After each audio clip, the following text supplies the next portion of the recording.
What is up, you guys? It is your boy Lucius from Toe Trap Tribe back with another installment of the Naruto Isekai Ultimate Survival Guide. And it has been a lengthy wait for this part 8. But going forward, I want you guys to keep an eye on your notification boxes for Friday evenings. That's when I plan to release these Isekai episodes. Friday evenings. So, with that out of the way, I just want to say thank you for the support. If you enjoy the video, please talk about it in the comments section, and make sure you subscribe and hit that bell. Let's get right into the video. The last time we left off, we were talking about how you were saved by Asuma Sensei, who was moonlighting as an Anbu Black Ops member as you infiltrated one of Orochimaru's hideouts. Inside of this hideout, you were confronted by none other than Tayuya of the Sound 4 and the leader of the Sound 4 himself, Kimi Maro, the Bone Dude. He was always really freaky to me as a kid. I didn't like him. When Gaara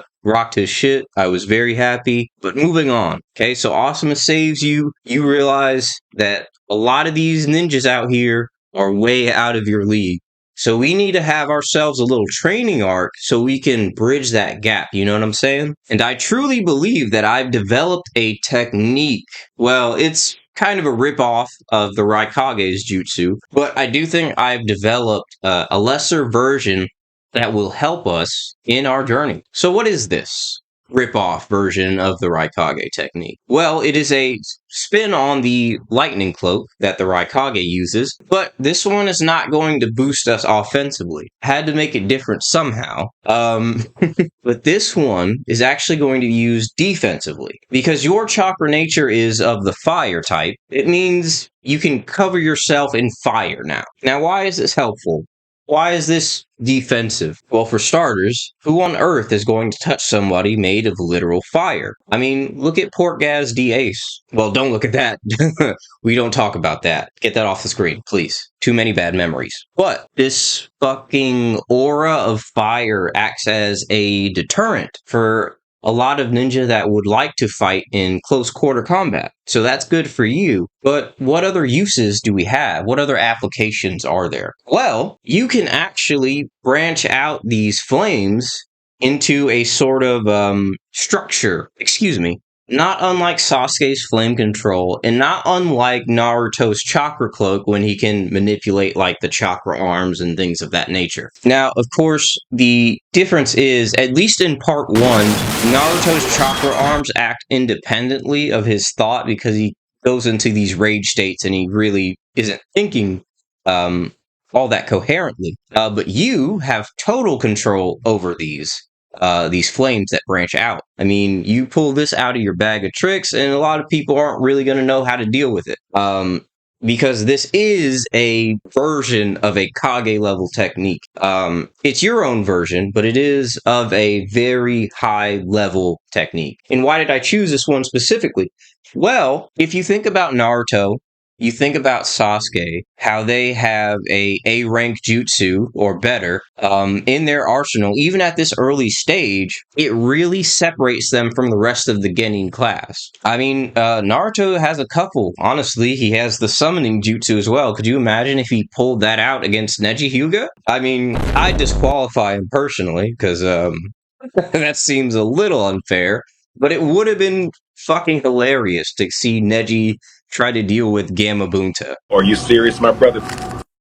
He'd have no answer. He would want no smoke. But with that being said, let's break down how it all happens for you, right? You head to a forest, secluded, alone, isolation, and your deepest thoughts, you're meditating. You're thinking back on how all the times that you were faced with a life-threatening situation, you were either gotten rescued or bailed out at the last second. You don't want to be that guy anymore.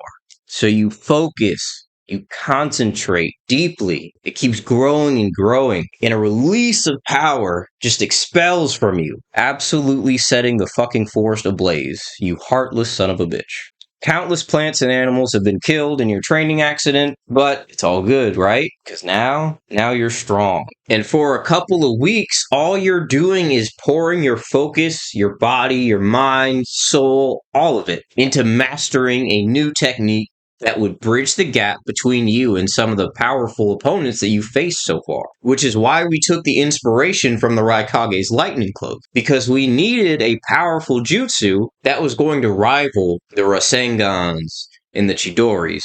Maybe not outright, because you still have it in its fledgling state, so to speak, but very clearly it's made a difference in your power and your skill. The next time you run afoul of some ninja, they're going to have to plan accordingly. Of course, that's after that your new ability has been well scouted. Right now, it's brand new, so the unlucky soul that has to deal with it is in for a rude awakening. Now, let's revisit the debut of this technique, right? I mean, you know it, it's yours, but the world needs to know. And I felt like the best way to do this was to come up with a foil for the main character to take on. And the roster of villains at this current point in the story is looking a little thin, and I know you've developed a rivalry with Kabuto of sorts, but he's gonna be busy being Orochimaru's emotional support snake for the time being, while he's trying to get the use of his arms back. Also, he's still got that crazy fight with Naruto and Tsunade going on around this time, so yeah, you won't be in the picture very much. So what do we need in a bad guy to demonstrate how far this technique could take you? What do we need? Well, we need stakes. We need aggression. We need a little bit of plot sprinkled in there. I'll be honest, it's going to be a filler episode. I'm sorry, okay? But this new villain, he literally has to appear out of thin air, kind of. So this is going to be a bit of a detour. But I've got a surprise for you. You, in the weeks of your training, have balanced your work with the Hidden Leaf Village and your own ninja progression, right? You're doing pretty good. You're doing very good, actually. And so, it's time for you to get your team assignment. It's temporary, but I think you're ready for it. Now, you're joining Team Guy, baby. That's right. Rock Lee's on the shelf, for the foreseeable future. And they want somebody in that spot. You're teaming up with that guy who doesn't like you very much at all. That's right, Neji Hyuga. He's got a hate boner for you that stretches across Snake Way. And listen, Tenten barely knows you exist. My guy, you're going to learn a lot from him. Promise. You're going to learn a lot. So, it just so happens that this little mission that's going to introduce this side villain is going to be the first mission that features you and your new teammates. Now, what's interesting about this assignment is you're going to have to gear up before you can head out. You're going somewhere a little special. I wanted to have a new, interesting location for this mission. It's going to take place in the village hidden in the brimstone. And if you're familiar with the term fire and brimstone, it refers to hell. So this is going to be a pretty harsh landscape for you guys to endure. But I think you can do it. Especially with your acclimation to heat at this point. You should probably be fine. But anyway, I hope you guys enjoy this new locale that is original, probably. At least the implementation in this story, it's going to be unique, because it's going to be an homage to a completely different series that doesn't have any ties to the Naruto universe. But technically neither do you.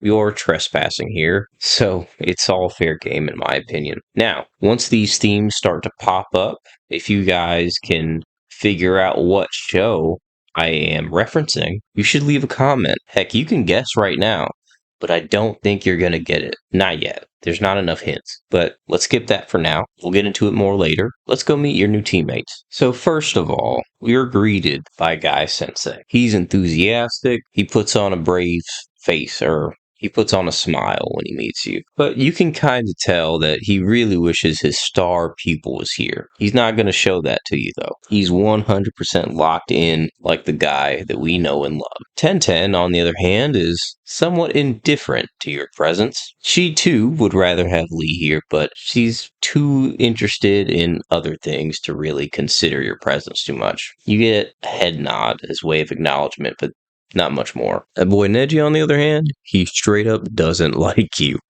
And he makes you know it. Again, now, he does not trade the same insults that he used back during the tuning exams, but he's quick to let you know that you're not going to be half the teammate that Lee was, and that you better not get in his way. You know, classic Disney bully stuff, right? Guy Sensei doesn't step in. He seems content to let the two of you work out whatever issues you have on your own, but you try to just ignore the guy for now, because you got an important assignment coming up. Of course, you're traveling to the land hidden in the brimstone. Cue spooky sound effect. Tension in the room seems to thicken when Neji sneers and tells you he could put you down like a dog right now without even breaking a sweat. This kind of overconfidence is pretty typical with him. And I know that Neji got punched in the face by Naruto and had the whole Takano Jutsu ordeal, but do we really expect Konoha's #1 prodigy to just, be humble overnight? Probably not. That's when Guy seems to step in a bit. He asks Neji if he really intends to start a fight right here. He responds telling Guy, "A fight isn't what I'd call it." And he seems to lower his stance a bit, getting in that classic Hyuga pose. But something Neji wasn't expecting. You call the guy's bluff. And Neji, as a close-range fighter, was probably not too happy when you erupted in an aura, crimson red flames, totally making him back off and do a double take. He definitely wasn't expecting that. Safe to say it would be pretty inconvenient if he started trying to hit you with his 8 trigram 64 palms while you're literally covered in fire. So he backs off for now and you lower your technique. He's sure to throw one last jab at you, telling you that you better make yourself useful on this mission. And with that, he walks away. Tenten follows quickly after, and Guy slaps you on the back and chuckles. He almost knocks you over in the process, but he's all smiles, and he says, "I didn't realize that you had that kind of flaming youth welling up inside you." Which sounds kind of weird, but I don't know. Guy's a